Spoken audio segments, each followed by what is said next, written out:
Hi, I'm Victoria. This is Will. Over here we have Thomas. And then over on this side we have Anna and Sam, and we're a team.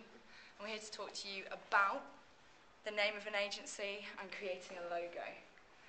So, we started off with some insights, which were the best transactions are those in which both parties win, and second of all, money is a pretty good art critic. And we also had the idea that Radiohead's album In Rainbows was released and the audience were allowed to decide how much they paid and how much they thought it was worth. So our target audience for the agency are local businesses, which we hope will come here and commission work for us to do and give us briefs. And second of all, our mentors, who we hope will come here to impart knowledge and help us on our journey in the world of advertising. Over to you, actually. Thank you, Victoria.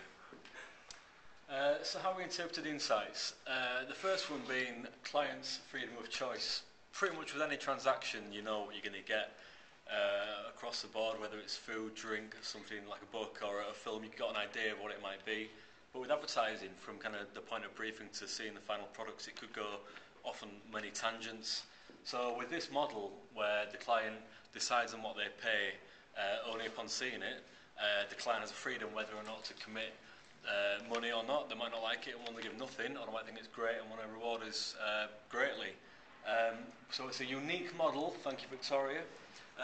Most agencies tend to charge by time, so they'll kind of do a cost based upon how much time each department will devote to a job, and all the different people will put in job numbers that are specific to that job, and then they'll bill the client for the time. This kind of like completely dismisses that and is based on the quality of the work. So it's quality over quantity.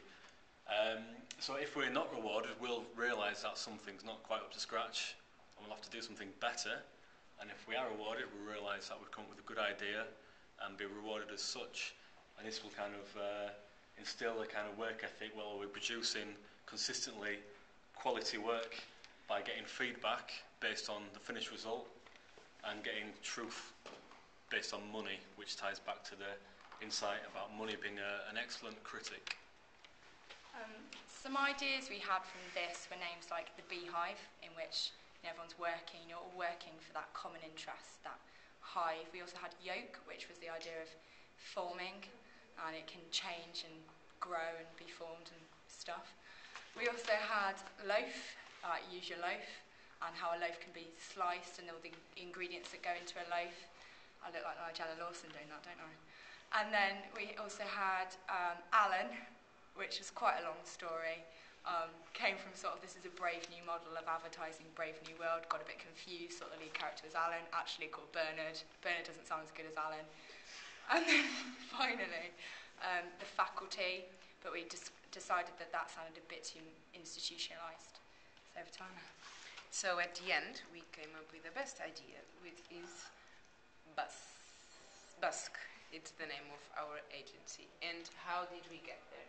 First of all, we get there because we see ourselves as street artists, in the sense that most of them, they are really talented, and they show their talent to the world, and they don't fear that the world, the audience, is the ones who are going to judge it, and they will learn from it, and if they like it, they will be rewarded as well.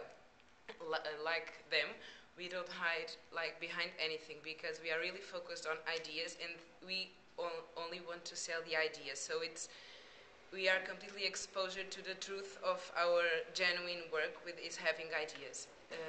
The critique is immediate.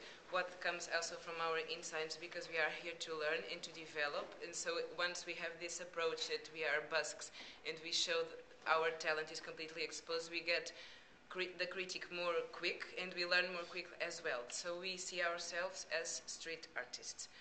These reasons are more based on the insight that money is the pretty good art criticizer, but this name is so good that we get to combine both insights and to reach it.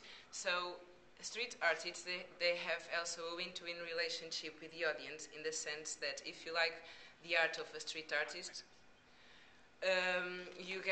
you pay them, so they win, and you get entertained from that, so you win as well. Like us, they street artists own their own community, and it originates from a Portuguese word called buscar.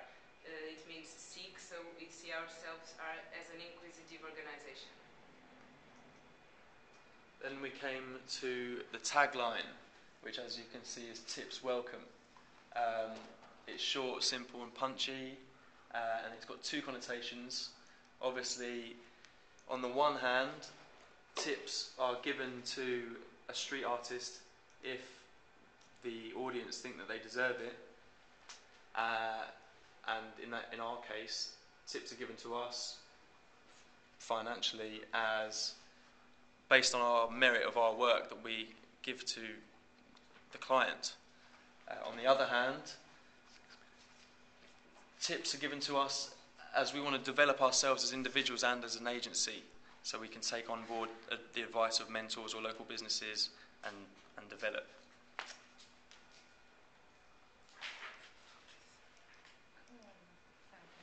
Okay, so this is what we came up with for our sign, and the way in which we source the materials is how we want to embody our agency. So we've already shown that we can use our initiative by the way in which we source the items. We were calling up music schools and music shops across London to see if they would give us a violin case, and luckily we found one eventually that could help. And we used physical money because it portrays the payment aspect of what our agency is formed around. And the K here overlaps into the second part of the case to show that we're not constrained by our thinking and we're progressive in our idea building.